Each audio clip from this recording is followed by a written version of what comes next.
Премьера сказки «Аленький цветочек» состоится в Башкирском театре кукол. На малой сцене Башкирской оперы постановку готовит Ольга Шарафутдинова. Творческая группа театра обещает новое прочтение всем известного произведения Сергея Аксакова. На репетиции побывала Карина Юзбашьян. В малом зале Башкирской оперы репетиция спектакля «Аленький цветочек» по одноименному произведению Сергея Аксакова. В главных ролях куклы. Цветочек-то мой еще краше стал. Точно такой, как я во сне видела. Сюжет известен каждому. В сказочном царстве жил купец, и было у него 3 красавицы-дочери. Старшие сестры пожелали дорогие заморские подарки, а младшая, самая любимая, попросила батюшку привезти аленький цветочек, краше которого даже не подозревал, с какими испытаниями ему предстоит столкнуться. В земном я мире, где чудесно смотрел на радость.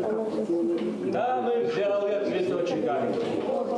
Режиссер-постановщик Ольга Шарафутдинова отмечает, одной из главных изюминок этого спектакля является его музыкальное сопровождение. Музыка удивительная. Влад Саватеев, композитор, наш современник, земляк, молодой, но с такой богатой душой, как он тонко почувствовал аксаковскую тему, а тема вот эта о любви, вечная тема, да, когда там есть слова у Светланы Чураевой удивительные: «Ненаполненная душа ищет аленького цветка». Что такое аленький цветок? Это символ любви мы ищем. Еще одна особенность премьеры – это декорации и современная графика. Сам спектакль, он достаточно яркий и очень интересный, и насыщен современным наполнением. Это вот по 3D проекциям. Роль младшей дочери купца Настеньки сыграют Екатерина Кочурова и Раиля Гизатуллина. Актрисы в восторге от своего персонажа. Я лично рада, что мне досталась такая возможность играть младшую сестру. И я знаю, к чему бы я хотела стремиться. И знаю, какой бы в жизни вообще я хотела бы результат иметь. Передала бы зрителям о том, что не нужно принимать по одежке.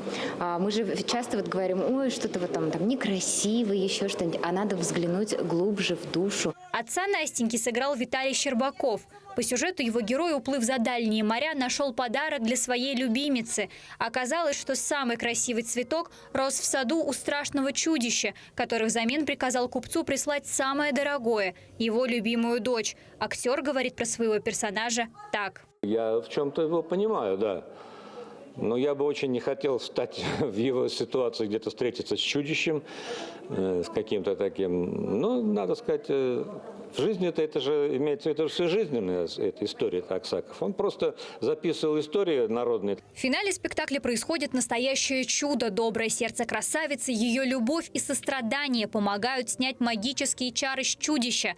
И это в очередной раз доказывает одно – любовь способна на многое. Уже в это воскресенье в Башкирском театре оперы и балета состоится премьера музыкального спектакля «Аленький цветочек». Зрители смогут окунуться в настоящее волшебство и увидеть всю красоту постановки в абсолютно новом звучании. Карина Юзбашьян, Урал Шарипов, Вести, Башкортостан.